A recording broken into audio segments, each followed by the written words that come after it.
अब हम लोग कंप्यूटराइज अकाउंटिंग सिस्टम का फीचर्स देखते हैं। तो हम लोग देखते हैं कि features of computerise accounting system क्या है। तो फर्स्ट फीचर्स देखो तो speed.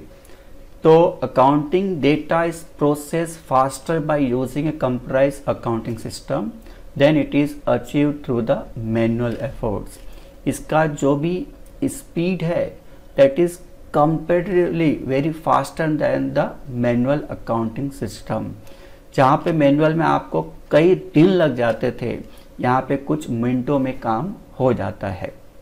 First speed, second accuracy. The possibility of error is eliminated in a computerised accounting system because the primary accounting data is entered once for all the subsequent uses and processes in preparing the accounting report। एक बार आपने ध्यान से entry पास कर दिया है तो वो entry की एक्यूरेसी हमेशा के लिए हो जाएगा। मैनुअल अकाउंटिंग में क्या होता था, कभी कभी हम एंट्री तो ठीक से पास कर देते थे लेकिन जब पोस्टिंग करते थे तो रॉन्ग प्लेस पे हो जाता था। टोटल करते समय भी कभी कभी टोटलिंग मिस्टेक हो जाता था, तो इतना उसके अंदर एक्यूरेसी नहीं हो पाती थी। लेकिन वहीं कंप्यूटराइज अकाउंटिंग सिस्टम में there is a high amount of accuracy. Next, reliability. You can rely on the report of the computerise accounting system. तो computers are highly reliable compare to the human beings. They are more reliable than manual accounting system. It is well adapted to perform the repetitive works। जैसा आप देखते हो कि जब हम लोग as a human being कोई रेपिटेटिव काम करना होता है तो उसमें मिस्टेक्स होने के चांसेस ज़्यादा होता है। लेकिन कंप्यूटराइज अकाउंटिंग सिस्टम हर काम को, चाहे वो रेपिटेटिव हो चाहे नया हो, बहुत ही करेक्टली और प्रॉपर वे में करता है। इसलिए इसका जो भी रिपोर्ट होता है, जो भी रिजल्ट होता है, that is more reliable. Next features है अप टू डेट इंफॉर्मेशन। देखो मैनुअल अकाउंटिंग सिस्टम में क्या होता है कि आप जो भी एंट्री पास कर रहे, जब तक आप उसका टोटल नहीं मारोगे, प्रॉपर पोस्टिंग लेजर में नहीं होगा, ट्रायल बैलेंस नहीं बनेगा, तो आपको रिपोर्ट नहीं मिल सकता है। जैसे कि मंडे से लेके सैटरडे तक कई सारे ट्रांजैक्शंस के एंट्री हमने मैनुअल वे से किया। अगर सैटरडे के शाम को अगर बॉस ने बोल दिया कि मुझे इस पर्टिकुलर पार्टी का रिकॉर्ड चाहिए, या बताओ कि बैंकिंग ट्रांजैक्शंस में बैंक बैलेंस कितना है, तो अकाउंटेंट को यह सब बताने में बहुत टाइम लग जाएगा।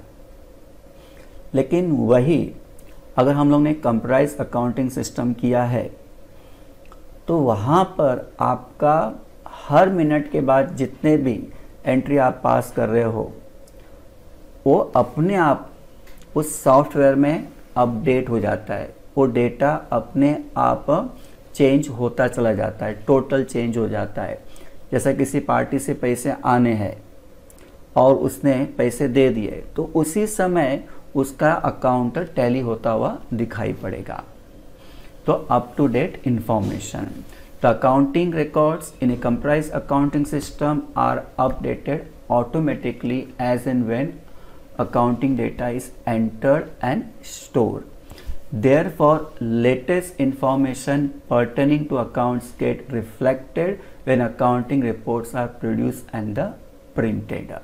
मतलब आप जब चाहो रिकॉर्ड तो अपडेटेड रिकॉर्ड आपको मिल जाएगा। वही मैनुअल अकाउंटिंग में प्रॉब्लम होता है। अब कभी कभी तो ऐसा होता है कि मैनुअल अकाउंटिंग में कुछ ट्रांजैक्शन हो गए लेकिन तुम्हारे पास टाइम ही नहीं था या वहाँ तक आप एंट्री पास नहीं कर पाए, तो जो रिज़ल्ट हमको मिलता है वह रॉन्ग होता है, जिसके ऊपर रिलाय हम नहीं कर सकते हैं। नेक्स्ट फीचर्स है efficiency. The computer based accounting system ensure better use of resources and the time. Come time में ज़्यादा काम। This brings about efficiency in generating decisions, useful information and the reports. क्योंकि हर चीज़ अपडेटेड होता है, report आपका update होके हाथ में आया हुआ है, तो आप कोई भी डिसीजन तुरंत ले सकते हो। एग्जाम्पल के लिए हमारा गोडाउन हमारे ऑफिस से बहुत दूर है, बराबर। तो उसमें होता था कि हमारा स्टोर कीपर हमको फ़ोन करके बताता था कि हमारे स्टोर में कितने माल है, या उसे जाके काउंट करना पड़ता था इतने बॉक्सेस रखे हुए हैं। तो ये सब चीज़ें बताने में उसको समय लग जाता था। तो एट द सेम टाइम हम जब सामने वाले पार्टी से भी बात करते रहते थे, तो हमको भी उनको रिपोर्ट देने में या कोई भी ऑर्डर को फुलफ़िल करने में समय लगता था, या हमको बोलना पड़ता था कि भाई ठीक है, हम थोड़ी देर के बाद आपको बताते हैं कि हमारे पास इतने माल गोडाउन में रखे हुए कि नहीं। लेकिन कंप्यूटराइज अकाउंटिंग सिस्टम में ऐसा नहीं होता है। आपका कंप्यूटर खोलिए, इन्वेंट्री रिकॉर्ड आप बस देखिए, आपको पता चल जाए कि आपके गोडाउन में कितने बॉक्सेस रखे हुए, हर चीज़ आपको पता चल जाएगा। उसी समय आप सामने वाले को बता सकते हो कि देखो हमारे गोडाउन में इतना माल है, आपको चाहिए तो 1 घंटे में हम पहुंचा देंगे। तो इतना आप एफिशिएंट हो सकते हो। छोटा सा घर का एग्जांपल लीजिए। मेडिकल स्टोर में आजकल देखते हो कि totally computerise accounting system use होता है।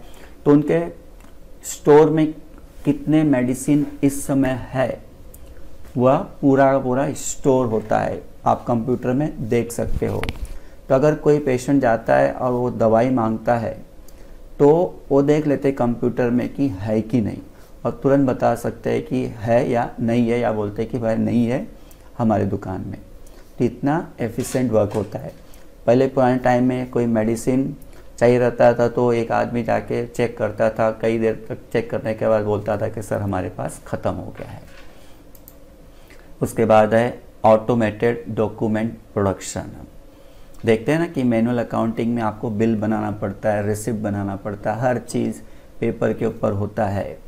तो ये जो है ये टोटली पेपरलेस है। आपको बिल चाहिए, प्रिंट आउट मिल जाएगा, रिसिप्ट देना है, प्रिंट आउट मिल जाएगा, चालान बनाना है, प्रिंट आउट निकल जाएगा। आप जाते हो किसी मॉल में, सामान खरीदते हो, देखते हो किस प्रकार से वो स्कैन करते चले जाता है, पूरा का पूरा कंप्यूटर के अंदर वो रिकॉर्ड हो जाता है, और एक बटन एंटर दबाता है, पूरा का पूरा प्रिंटेड बिल सामने आ जाता है, और आपको देख के बोलता है कि सर इतना आपने सामान खरीदा है, देख लीजिए और टोटल इतना पे कर दीजिए। तो उसको बोलते हैं ऑटोमेटेड डॉक्यूमेंट्स प्रोडक्शन।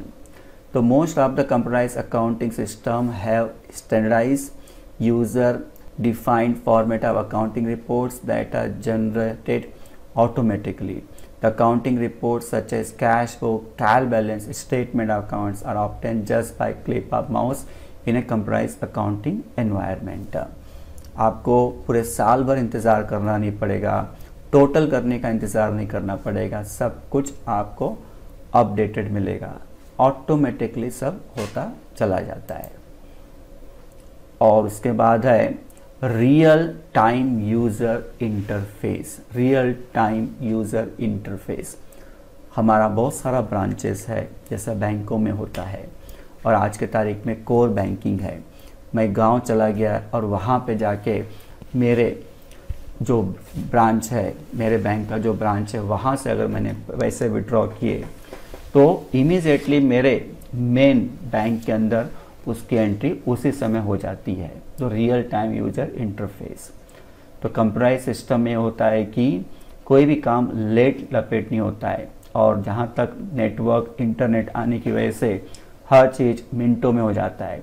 आप एटीएम से मनी विड्रॉ कीजिए, आपके अकाउंट से बैलेंस कट हो जाएगा, आपको उसी समय एसएमएस आ जाएगा कि आपके अकाउंट से इतना मनी विड्रॉ हो गया है और इस समय आपके अकाउंट में इतना बैलेंस है।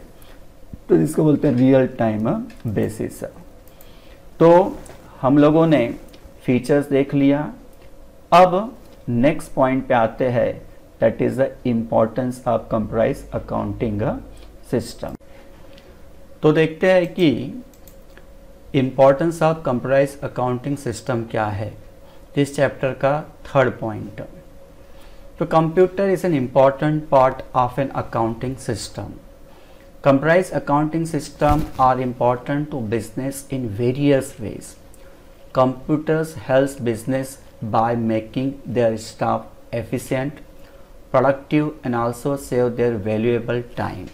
मतलब बहुत सारा काम आराम से कम टाइम में हो जाता है। तो जो इस सिस्टम में इन्वॉल्व होते हैं वो अपने आप को एक एफिशिएंट पर्सन मानने लग जाते हैं। साथ साथ में जो उनकी प्रोडक्टिविटी होती है बहुत ही अच्छी हो जाती है। कोई भी चीज़ अगर उनको चाहिए बस वो कंप्यूटर में जाके एक बटन से सब कुछ देख सकते हैं और टाइम भी बचता है। वही हम लोग ने देखा था कि मैनुअल अकाउंटिंग सिस्टम में कोई चीज़ आपको अपडेट करना है, टोटल मारना है, पोस्टिंग करना है, ट्रायल बैलेंस बनाना है, बहुत टाइम लगता है और जब रेपिटेटिव वर्क करना होता है तो उसमें मिस्टेक होने के चांसेस बढ़ जाते हैं। तो एक आप देख सकते हो कि इसका इम्पोर्टेंस हमारे बिजनेस में किस तरह से फैलता चला जा रहा है। It helps to maintain the business and the all financial information for the business is well organized। अगर आप देखें तो जो वेल ऑर्गेनाइज्ड बिजनेस की बात करते हैं तो वहाँ पे कंप्यूटराइज अकाउंटिंग सिस्टम बहुत ज़्यादा हेल्प करता है। तो इम्पोर्टेंस में अगर आप देखें तो सबसे पहला इम्पोर्टेंस है time and the cost saving. Come time में आप बहुत सारा काम कर सकते हैं और कॉस्ट सेविंग का कई लोगों का काम एक कंप्यूटर एक आदमी कर जाता है। तो कंपनी को भी कई लोगों को रखना नहीं पड़ता। जितना पेमेंट 10 लोग को देना हो वहाँ पर एक आदमी को पेमेंट किया जाता है। तो कम टाइम लगता है और कम पैसों में ये सिस्टम हम अपने बिजनेस में इस्तेमाल करते हैं। उसी तरह से दूसरा पॉइंट है organisation. A computerized accounting system helps business to stay organized। ये ऑर्गेनाइज्ड होता है। जैसे मैनुअल अकाउंटिंग सिस्टम कोई ऑर्गेनाइज नहीं होता है। हर चीज़ों के लिए आपको बार बार पेजेस टर्न करने पड़ते हैं, टोटल मारना पड़ता है, रुकना पड़ता है, बहुत टाइम लेता है। लेकिन ये ऐसा नहीं है, टोटली ऑर्गेनाइज्ड है। When information is entered into the system, it makes finding the information easy। Employees can see any financial information whenever it is needed। जब भी चाहिए आप देख सकते हो। उसी तरह से और इसका इम्पोर्टेंस है storage. In computerised system data can be store quickly after information is entered into the system. The information is store indefinitely. आपने एक बार एंट्री पास कर लिया, वो हमेशा के लिए स्टोर हो गया है। यहाँ तक कि आप 2 साल 3 साल के बाद भी देखना चाहे तो आप देख सकते हैं। कई बार तो जैसा भी हम लोग फाइनेंशियल ईयर समझो 2019 और 20 में है और हमको आज से 2016 और 17 का डिटेल चाहिए तो आप सिस्टम में जाइए, 16-17 एंटर कीजिए, आपको 16-17 का पूरा रिकॉर्ड मिल जाएगा। मतलब it is store for the indefinitely. Companies perform backups on the system regularly to avoid the losing any information। Plus आप बैकअप भी रख सकते हैं। अब देखा जाता है कि पेन ड्राइव है जिसके अंदर आप उसको सेव करके रख सकते हैं। बहुत लोग अपने ऑफिस के कंप्यूटर में सेव करते हैं, पेन ड्राइव में सेव करते हैं, गूगल ड्राइव में सेव करके रखते हैं, घर के कंप्यूटर में जाके सेव करके रखते हैं। तो ये बैकअप मिलता है। वही आप मैनुअल अकाउंटिंग देखिए, आपने बुक्स में लिखा हुआ और बिग बुक ऑफिस में है, कल को चोरी हो गया, फट गया, घूम गया तो आपका कोई बैकअप नहीं होता है। उसी तरह से डिस्ट्रीब्यूशन।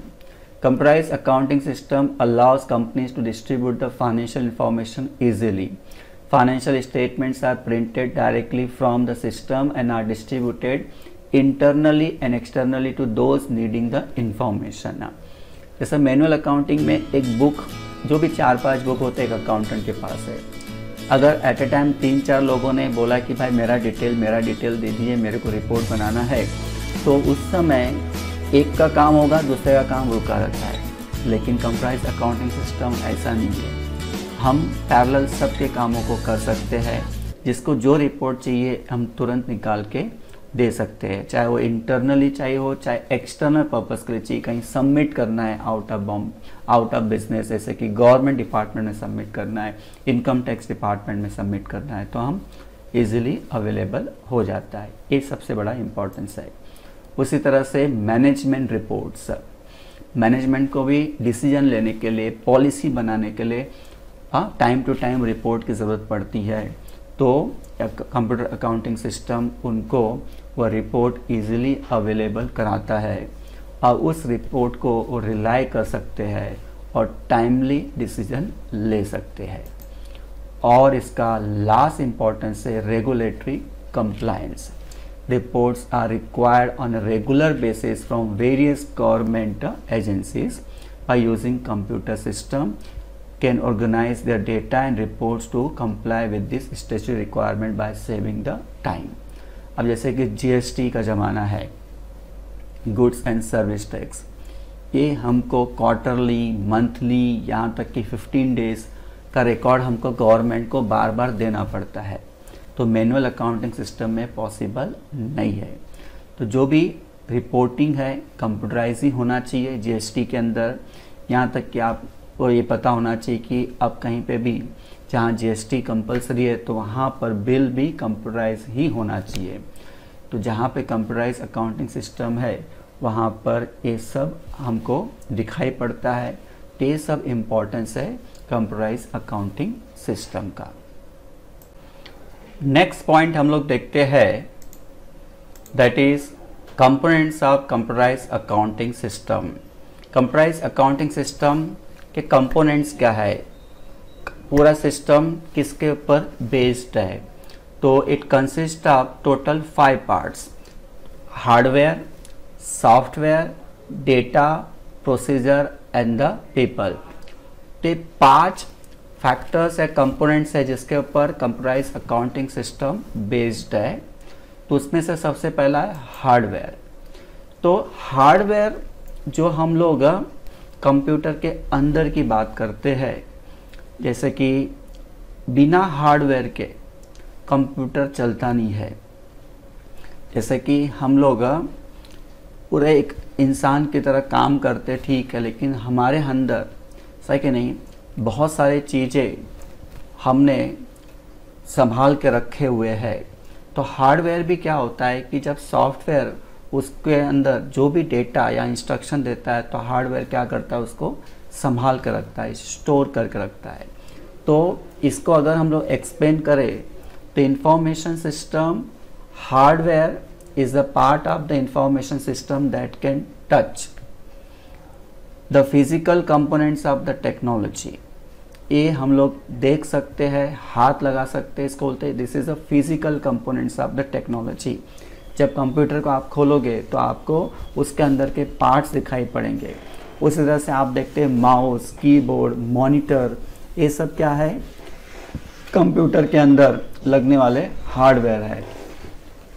फिर computers, keyboard, disk drives, flash drives, all are example of information system hardware. Most accounting system are connected with the network internet that allows them to share information to different computers and the cities. अब तो computer में ऐसे ऐसे hardware use होने लग गए जहाँ पे उसको इंटरनेट से कनेक्ट किया जाता है, और इंटरनेट से जैसे ही कनेक्ट हो जाता है तो वो हार्डवेयर यहाँ के इस जगह के कंप्यूटर के डिटेल्स को दूसरे जगह तक भेज देता है। जैसे एग्जांपल के लिए, with the proper hardware and the software an auditor in Delhi can access the data of a client located in Madras. इस तरह से काम बहुत ही हल्का हो जाता है। द फर्स्ट कंपोनेंट्स है कंप्यूटराइज अकाउंटिंग सिस्टम का। अब दूसरा कंपोनेंट है दैट इज सॉफ्टवेयर। तो software is a set of instruction that tells the hardware what to do. तो सॉफ्टवेयर बनाया जाता है, सॉफ्टवेयर में हम लोग डिटेल डालते, वही डिटेल सॉफ्टवेयर क्या करता है, हार्डवेयर को बोलता है कि स्टोर करो। Software is not a tangible. Software को हम लोग आंखों से नहीं देख सकते, सही कि नहीं, उसको यूज़ कर सकते हैं। It can not be touch. when programmer creates software program, what they are really doing is simply typing out list of the instruction that tell the hardware what to do. There are several categories of software, with the two main categories being operating system software, which makes the hardware usable, and application software, which does something useful. Example of operating software includes Microsoft Windows on a personal computer and Google's Android on a mobile phone। तो ये सब क्या है, software है। वो software से हम लोग क्या करते हैं, अपने डेटा या अपने एंट्री को कंप्यूटर में एंटर करते हैं, और वही सॉफ्टवेयर क्या करता है, उस डेटा को, उस एंट्री को प्रोसेस के लिए हार्डवेयर को दे दिया जाता है। तो हम लोग देखते हैं कि जो हमारे पर्सनल कंप्यूटर होते हैं, जहाँ पे हम लोग माइक्रोसॉफ्ट विंडो यूज़ करते हैं, ये क्या है, सॉफ्टवेयर है। उसी तरह से आप आजकल मोबाइल में एंड्रॉयड, गूगल एंड्रॉयड हम लोग यूज़ कर सकते हैं। और साथ साथ में देखते हैं कि application software are the Microsoft Excel भी एक तरह से सॉफ्टवेयर ही है। ये दो कंपोनेंट हुआ। तीसरा है डेटा। बिना डेटा के सॉफ्टवेयर और हार्डवेयर का कोई काम नहीं है। आपको डेटा को सॉफ्टवेयर में डालना पड़ेगा और वही सॉफ्टवेयर फिर हार्डवेयर के साथ में कनेक्ट हो जाता है। The third component is data. We can think of data as a collection of facts. For example, the street address, the city where we live, and our phone number, all are the piece of data. Like the software, data is also intangible. By themselves, pieces of data are not really very useful, but aggregated, index and organise together into the database. जब उस data को हम लोग एक साथ लेके आते हैं, उसको बोलते हैं database. Data can become a powerful tool for the business. वही डेटा हम सॉफ्टवेयर में डालते हैं और प्रोसेस के लिए वो हार्डवेयर में चला जाता है। तो इस तरह से कंपोनेंट हम लोग देख रहे हैं कि कंप्यूटराइज अकाउंटिंग सिस्टम में हमको ज़रूरत पड़ता है। फिर जो नेक्स्ट कंपोनेंट है, दैट इज़ अ प्रोसीजर। एक प्रॉपर प्रोसीजर हमको यूज़ करना पड़ता है इस सिस्टम को चलाने के लिए। और लास्ट है पीपल। चाहे वो सॉफ्टवेयर हो, चाहे हार्डवेयर हो, चाहे डेटा हो, चाहे प्रोसीजर, इन सब को देखने के लिए एक प्रोग्रामर की ज़रूरत पड़ता है, एक इंस्ट्रक्टर की ज़रूरत पड़ता है, या ऐसा हम बोल सकते हैं कि एक पर्सन की ज़रूरत पड़ता है।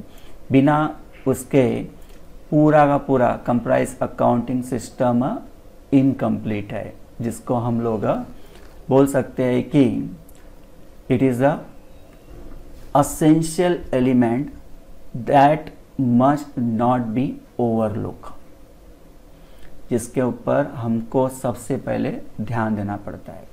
इसके तो देखो, आज कंपनियों में हम किसी को भी अपॉइंट करते हैं, जॉब के लिए रखते हैं, तो उनको पूछ लिया जाता है कि भाई आपको कंप्यूटर का नॉलेज है क्या, हमारे कंप्यूटर को आप ठीक से चला पाओगे, यूज़ कर पाओगे। तो इसका मतलब कंप्यूटर तो रखा हुआ है, लेकिन उसको यूज़ करने के लिए एक पर्सन की ज़रूरत पड़ती है। तो when thinking about the information system, it is easy to get focused on the technology components and forget that we must look beyond these tools to fully understand how they are integrate into the organization। जब हम लोग technology की बात करते हैं तो ऐसा लगता है कि सब कुछ आसान है, लेकिन उसको आसान बनाया किसने। A focus on the people involved in information system is the next step। तो इन सब को करने के लिए आपको एक लोगों की ज़रूरत पड़ती है। From the front line help desk workers to system analyst to programmer, all the way up to the chief information officer, the people involved with information system are an essential element that must not be overlooked। तो ये 5 components है जो computerise accounting system में हमको ज़रूरत पड़ता है। अब हम लोग पॉइंट नंबर 6 पे आते हैं, that is sourcing of accounting software. जब आप अकाउंटिंग सॉफ्टवेयर को यूज़ करने जा रहे हैं तो आपको कौन कौन से पॉइंट्स दिमाग में रखने चाहिए। तो following are the factors to be taken into consideration before sourcing accounting software. तो उसमें सबसे पहला पॉइंट है साइज ऑफ द ऑर्गेनाइजेशन। आपके बिजनेस का साइज कितना है, मतलब आपका छोटा बिजनेस है कि बड़ा बिजनेस है। अगर छोटा बिजनेस होगा तो आपका जो भी एक पर्सनल लैपटॉप होगा, एक छोटा सा सॉफ्टवेयर आप यूज़ कर सकते हैं, उसके लिए ज़्यादा बड़े हार्डवेयर की ज़रूरत भी नहीं पड़ती है, आप आराम से उसको सिंपल फॉर्म में कर सकते हो। लेकिन आपका volume of business is very large, तो you need the multi user requirements. आपका सॉफ्टवेयर हार्डवेयर भी आपको बड़ा लगेगा। उसी तरह से नेक्स्ट होता है सोर्सिंग में flexibility of adaptation and the training needs. क्या होता है कि जब हम लोग सॉफ्टवेयर यूज़ करते हैं तो शुरू में हमारा जो रिक्वायरमेंट होता है वो रिक्वायरमेंट के हिसाब से हमने सॉफ्टवेयर तो अपने बिजनेस के लिए परचेस कर लिया है और उसके लिए जो भी ट्रेनिंग चाहिए वो भी हमने ले लिया। लेकिन जैसे जैसे हम लोग आगे बढ़ते चले जाते हैं तो हमारे बिजनेस का नीड्स बढ़ते जाता है, कुछ और भी चीज़ें ऐड हो जाती है। तो उस समय क्या हमारा सॉफ्टवेयर हमको फेंक देना पड़ेगा, एक नया सॉफ्टवेयर खरीदना पड़ेगा, तो इसमें खर्चे बढ़ जाते हैं। तो जब भी आप सॉफ्टवेयर लो अपने बिजनेस के लिए तो ये होना चाहिए कि वो सॉफ्टवेयर में फ्लेक्सिबिलिटी होनी चाहिए। नई चीज़ें आप उसके अंदर डाल सकते हो, उसको अल्टर कर सकते हो, एडिट कर सकते हो, कुछ ऐड कर सकते हो, तब जाके वो सॉफ्टवेयर आपके लिए ज़्यादा यूज़फुल होगा। आप अभी भी यूज़ कर पा रहे हो और फ्यूचर में भी आप उसको अपडेट करके यूज़ कर पाओगे और ज़्यादा उसके लिए ट्रेनिंग की ज़रूरत नहीं पड़ेगी। जो भी एडिशन होगा या जो भी उसके अंदर आप एडिट करोगे, चेंजेस लाओगे, तो बस उस चीज़ के लिए आपको ट्रेनिंग देना पड़ेगा, पूरे नए सॉफ्टवेयर को आपको नहीं लाना पड़ेगा। ये सेकेंड पॉइंट आपको दिमाग में रखना पड़ेगा when you are choosing the accounting software. उसी तरह से cost of installing the accounting software, देखो सीधा हिसाब है कि आपके बिजनेस के लिए कंप्यूटराइज अकाउंटिंग सिस्टम की ज़रूरत है। उसके लिए जो सॉफ्टवेयर चाहिए उसको आपको इंस्टॉल करना पड़ेगा आपके कंप्यूटर में। अब ठीक है, आप इंस्टॉल तो करना चाहते हैं लेकिन उसकी कीमत कितनी है, साथ साथ में उसकी लाइफ कितनी है। आपके बिजनेस जैसे जैसे आपका बिजनेस बढ़ते जाएगा उस सॉफ्टवेयर को आप अल्टर कर पाओगे कि नहीं कर पाओगे। तो अगर आप आज जो पे कर रहे हैं उसका ड्यूरेशन, मतलब पेमेंट करने के बाद उसका जो बेनिफिट है उसका ड्यूरेशन भी लंबा होना चाहिए। ऐसा नहीं कि आपने बहुत पैसा लगा दिया उस सॉफ्टवेयर में, 1-2 साल के बाद में आपके बिजनेस में आपने कुछ चेंजेस लाए तो आपको पुराना सॉफ्टवेयर फेंकना पड़ेगा और नया सॉफ्टवेयर और ज़्यादा पैसे से लाना पड़ेगा। तो इस तरह का नहीं होना चाहिए।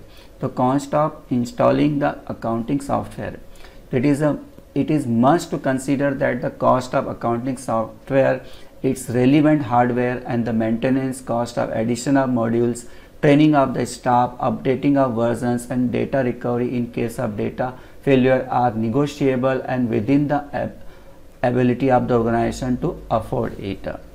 यहाँ तक कि कभी कभी सॉफ्टवेयर करप्ट हो जाता है तो उसको रीइंस्टॉल करना पड़ता है। तो रीइंस्टॉल कर पाएंगे कि नहीं कर पाएंगे, उस सॉफ्टवेयर की हेल्प से हम लोग उस डेटा को दूसरी जगह ट्रांसफ़र कर सकते हैं कि नहीं, ये सब चीज़ें भी हमको किसी भी सॉफ्टवेयर को अपने बिजनेस में अडॉप्ट करने के पहले देखना पड़ता है। नेक्स्ट सोर्स है that is the ease of adaptation and the training needs. Some accounting software is user friendly and require a simple training to the users. However, some other complex software packages are linked to other information system, require intensive training on the continuous basis. The software must be capable of attracting users. देखो, ये मानता हूँ कि हमारा business बहुत बड़ा business है, बहुत सारे ब्रांचेस है, हेड ऑफिस से सब ब्रांचेस को हमको हैंडल करना पड़ता है।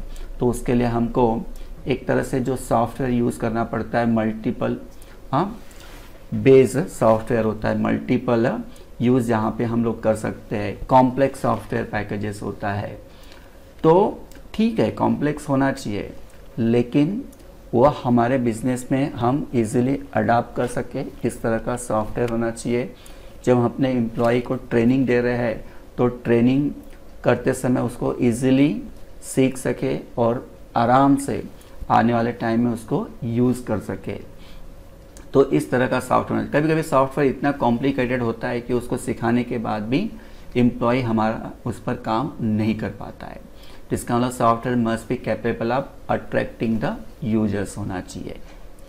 इसलिए आजकल देखो कोई भी चीज़ें जब बन रही है, कोई भी सॉफ्टवेयर बन रहा है तो उसके अंदर ज़्यादा बटन्स यूज़ नहीं करना पड़ते हैं। हम 3-4 बटन से पूरे सॉफ्टवेयर को ऑपरेट कर लेते हैं। उसी तरह से expected level of security software and the data. Software ऐसा होना चाहिए कि जिसको हम लोग सिक्योर कर सके, कोई भी उसको ओपन नहीं कर सके, उसके अंदर चेंजेस नहीं ला सके। जो ऑथराइज पर्सन हो उसके हाथ में सब कमांड होना चाहिए। नहीं तो कुछ सॉफ्टवेयर ऐसा होता है कि इजीली ट्रांसफरेबल हो जाता है, कोई भी आके हमारी कंपनी का डेटा चुरा सकता है, उस तरह का नहीं होना चाहिए। तो इसके अंदर प्रॉपर हम सेफ्टी पासवर्ड यूज़ कर सके इस तरह का सॉफ्टवेयर होना चाहिए, expected level of the security. और उसके बाद में आता है exporting and importing the data facility. Software हमारा ऐसा होना चाहिए कि हम एक ब्रांच का डेटा दूसरे ब्रांच में या सभी ब्रांचों के डेटा हम हेड ऑफिस में आराम से इंपोर्ट और एक्सपोर्ट कर सके। तो ये जो था sourcing of computerise accounting system. जब भी हम अपने बिजनेस में कोई भी कंप्यूटराइज अकाउंटिंग सिस्टम लाते हैं तो ये सब चीज़ें हमको दिमाग में लाना पड़ता है। That is proper training, transferability, adaptability, security, importing and exporting of data. ये सब चीज़ों को देख कर ही हम कोई भी सॉफ्टवेयर को हमारे बिजनेस में इंस्टॉल करना चाहिए। नहीं तो क्या होता है कि एक बार हमने डिसीजन ले लिया और सॉफ्टवेयर को ले लिया तो फिर उसके बाद में सडनली हम नया डिसीजन नहीं ले सकते। इसलिए ये सब डिसीजन लेने के पहले बहुत सारे पॉइंट्स हमको दिमाग में लाने पड़ते। तो ये 6 पॉइंट्स जो हमने देखा वो पॉइंट्स अगर हम दिमाग में लेके आते हैं तो अच्छा खासा कंप्यूटराइज अकाउंटिंग सिस्टम हम अपने बिजनेस के लिए यूज़ कर सकते हैं। अब हम लोग आ जाते हैं लास्ट पॉइंट इस चैप्टर का, legal and pirated accounting software क्या होता है। आपको नाम से मालूम पड़ता है लीगल, दैट इज़ ऑथराइज्ड या ऐसा सॉफ्टवेयर जो लाइसेंस बेस्ड होता है। वह सॉफ्टवेयर सभी लोगों के लिए नहीं होता है। अगर उसको आपको यूज़ करना है तो आपको पे करना पड़ेगा और टोटली सेफ होता है वो सॉफ्टवेयर। उस सॉफ्टवेयर का एक कॉपीराइट्स होता है पर्टिकुलर कंपनी के लिए। अगर वो सॉफ्टवेयर बना है तो कोई दूसरी कंपनी उसको यूज़ नहीं कर सकती है। तो इसको ऐसा बोल सकते हैं कि when the owner of the software has a copyright registration protection over its software, he can legally license it to any other person by charging the adequate amount of the consideration. अगर गलती से किसी ने उसको use भी कर लिया तो कॉपीराइट उसके रियल ओनर के पास होता है, वह उसका अच्छा खासा चार्ज कर सकता है। तो बड़े बड़े बिजनेस में जो भी सॉफ्टवेयर यूज़ होता है वो लीगल सॉफ्टवेयर होता है, रजिस्टर्ड होता है, उसका अच्छा खासा लाइसेंस होता है, उसी को यूज़ करते हैं और वो बहुत ही सेफ होता है। उसके अंदर किसी प्रकार का रिस्क इन्वॉल्व नहीं होता है, उसके अंदर कोई भी डेटा चुरा नहीं सकता है। लेकिन एट द सेम टाइम जो पायरेटेड अकाउंटिंग सॉफ्टवेयर होता है वो ओपन सॉफ्टवेयर होता है। वो जहाँ तक मार्केट में फ्रीली अवेलेबल होता है उसको कोई भी यूज़ कर सकता है। लेकिन सबसे बड़ा प्रॉब्लम क्या है कि ये टोटली अनसेफ और रिस्की होता है। तो आप देखिए कि आपका बिजनेस का जो डेटा है उसे आपको सेफ रखना है तो आपको लाइसेंस सॉफ्टवेयर ही यूज़ करना चाहिए। एक होता है डेमो टाइप सॉफ्टवेयर, वो कुछ दिनों के लिए आप उसको एज ए प्रैक्टिस यूज़ कर सकते हैं और जब आपको लगता है कि सॉफ्टवेयर आपके बिजनेस के लिए प्रॉपर है तो आप उसको खरीद सकते हो। तो डेमो सॉफ्टवेयर भी ऑनलाइन आप ले सकते हो, जो कुछ दिनों के लिए, 1 हफ्ते या 30 दिन के लिए जिसका इस्तेमाल आप कर सकते हैं। लेकिन अपने आप वो जब डेज कंप्लीट हो जाता है, एक्सपायर्ड हो जाता है तो करप्ट हो जाता है। लेकिन वो डेमो के लिए होता है, खाली प्रैक्टिस के लिए होता है। तो इस तरह से इस चैप्टर में हम लोगों ने देखा कि कंप्यूटराइज अकाउंटिंग सिस्टम किस तरह से आज हमारे बिजनेस में बहुत ज़्यादा यूज़फुल है। अगर हम अपने काम को पूरी तरह से एफिशिएंट वे में करना चाहते हैं तो कंप्यूटराइज अकाउंटिंग सिस्टम का ही यूज़ हमें करना चाहिए। हाँ, at the same time manual accounting system भी ठीक है, लेकिन वो छोटे बिजनेस के लिए ठीक है। लेकिन आज के मॉडर्न एज में जहाँ पे इंटरनेट का ज़माना है, वहाँ पे मैनुअल अकाउंटिंग सिस्टम का यूज़ करना ठीक नहीं है। ठीक है, तो इस चैप्टर में हम लोगों ने टोटल 7 पॉइंट देख लिए। एक टोटली थ्योरी बेस्ड चैप्टर है। हर एक पॉइंट्स को हम लोगों ने बहुत ही अच्छे से एक्सप्लेन किया, समझा। अब इस चैप्टर को आप आराम से समझ सकते हैं। Thank you for watching this clip. Have a nice day from the Rakesh sir.